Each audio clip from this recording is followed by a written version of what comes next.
Hola, bona nit i benvinguts a Docs, el programa de documentals de Barcelona Televisió i la xarxa de televisions locals. El treball que us oferim avui ens portarà fins a l'Àfrica, concretament fins al nord d'Uganda. Es titula La guerra de los niños i el seu autor és el realitzador Unai Aranzadi. El documental dona a conèixer una guerra llarga i oblidada on la brutalitat encara és més sagnant perquè milers de nens de la regió són segrestats per convertir-los en soldats. Uganda va aconseguir la independència del Regne Unit el 1962 i des del 1986 el president del país és Yoweri Museveni. I des d'aleshores, durant més de 20 anys, està enfrontat amb una facció guerrillera anomenada Exèrcit de Resistència del Senyor, que opera al nord d'Uganda i que lluita per aconseguir el poder del país. És precisament aquest grup guerriller el que segresta nens per convertir-los en màquines de matar a la primera línia de front. Desnodrits i animalitzats, el més normal és que aquests nens morin en combat. Les nenes són esclavitzades, violades i venudes al Sudan. UNICEF calcula que des del 1994 30.000 nens han estat segrestats. Però quan alguns poden escapar-se, alguns pocs, dels seus captors i tornar a casa comença un altre drama, perquè a més de patir greus problemes físics i psicològics i sovint la sida, les seves famílies se'ls rebutgen per haver lluitat amb els rebels. Tot això i molt més és el que ens explica el documental d'aquesta nit, La guerra de los niños, un treball del realitzador que avui ens acompanya, Unai Aranzadi. Bona nit. Bona nit. ¿Qué tal? Ante todo, felicidades por este documental. Gracias. Que veremos enseguida. 23 minutos con los cuales has sintetizado sobre todo la figura de los niños soldado y cómo son secuestrados. ¿Qué hacía un tipo como tú, 30 años, ahí en Uganda haciendo este reportaje? ¿Cómo nace la idea y cómo la plasmas? Bueno, pues yo estuve recopilando información durante bastantes meses, a finales del 2003, y me pareció pues inaudito que un conflicto de estas características tan crueles pues pasase desapercibido, ¿no? Y que no interesase pues en los medios de comunicación y a la comunidad internacional en general. Así que a principios del 2004 me decidí a viajar al norte de Uganda con mi pequeño equipo de vídeo. ¿Pequeño te refieres a una cámara y tú? Sí, yo siempre viajo así, yo con una cámara de vídeo pequeñita, con un micro de corbata para entrevista y con un trípode de fotografía para pasar por los aeropuertos como si fuese un fotógrafo, no alguien de la televisión. Así pago menos, no tengo que pagar impuestos y me hacen menos preguntas y tal. En el documental salen testimonios, obviamente, de niños soldado, pero son muy escuetos, son muy breves, aunque tienen mucha presencia. ¿Cómo hiciste para entrevistar, para ir hasta el lugar, saber con qué niño podías hablar y sacarles esta información que, por motivos obvios, es difícil de sacar? Hombre, yo conté con el apoyo de diversas organizaciones locales y luego, sobre todo, con la ayuda del misionero comboniano José Carlos Rodríguez, que lleva 15 años trabajando el tema de los niños soldados ahí. Y luego fue también un proceso de ir varios días a estos centros de acogida y de rehabilitación de niños soldados y hablar con los niños y antes de empezar a grabarles y de encender la cámara, pues tratar de ganarme un poco su confianza. Para eso supongo que tuvieron que pasar algunos días, tiempo. Sí, unos días. Yo en total estuve grabando en el norte de Uganda como un mes y bueno, no es quizás todo el tiempo que a todo realizador nos gustaría, porque siempre quieres más y quieres indagar más en la historia, pero bueno, fue suficiente para que al menos pudiese recoger estos testimonios que a continuación veremos.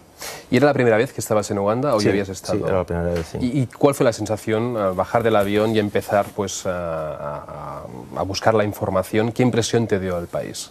Una cosa es la información que tú tienes desde tu casa, buscando e indagando, y la otra es pisar el terreno ya, ¿no?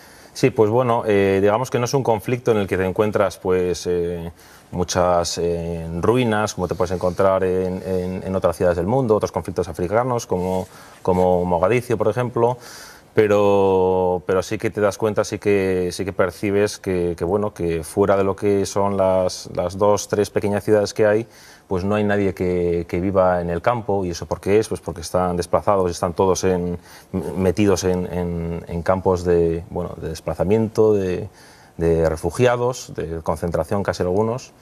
Y bueno, luego cuando empiezas a ver las estadísticas y visitas los hospitales y te das cuenta pues el alto número de infectados por VIH, pues que directa o indirectamente pues es otra consecuencia, otra expresión del conflicto, y toda esa serie de datos tan terribles, pues sí, es bastante impactante, y sobre todo lo dicho antes, que no trascienda a la opinión pública en Occidente.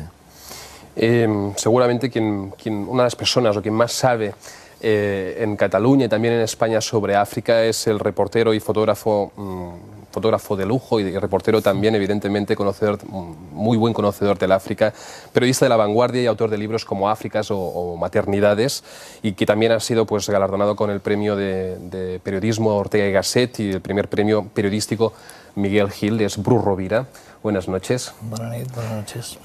Ahora decía Unai que los medios oficiales, las Naciones Unidas, las potencias occidentales hacen caso omiso de Uganda. Seguramente tú tienes la respuesta de por qué. Bueno, Uganda, más que Uganda, el conflicto este que ha explicado él, ¿no? De la guerra de los niños del Señor, del ejército este tan surreal de Kony, ¿no?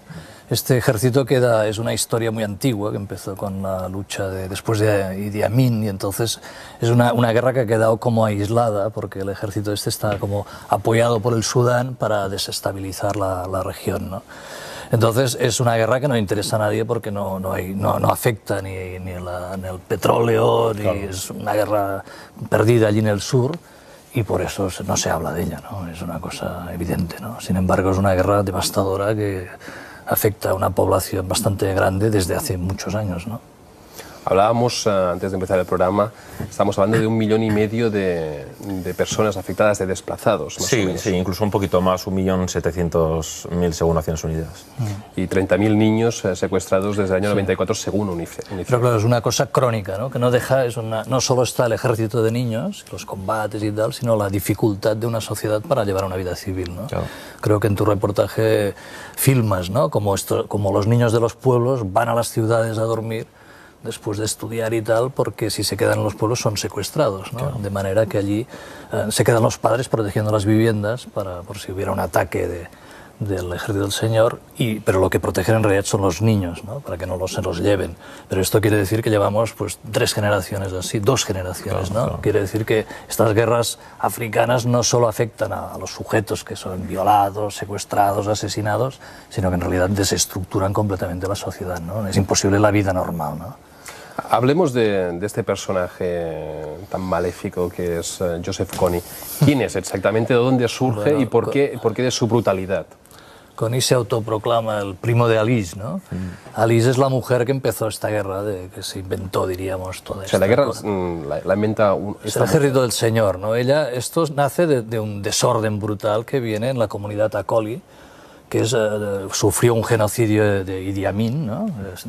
Devastó la comunidad, ¿no? Y de esta destrucción y las posteriores luchas de esta comunidad hay una cierta perversión del mundo guerrero de ellos, ¿no? Entonces hay la Liz, que es una bruja, una mujer, una curandera, entonces ella recibe como una misión de regenerar la comunidad Akoli, ¿no? Entonces ella hace una lucha de regeneración y se inventa todo un discurso, ¿no? Los 10 mandamientos, hay unas misiones, una lucha que es por regenerar la naturaleza, el ser humano y tal, y hay también toda una mezcla de creencias que vienen de la religión colonial, también del catolicismo. Ella mezcla brujería, catolicismo y tal, ¿no? Y se inventa un sistema de lucha pura, ¿no? Que empieza con soldados purificados que no les pueden atacar las balas, etcétera, ¿no? Entonces todo esto empieza con una lucha de purificación de la comunidad y acaba degenerando completamente. Son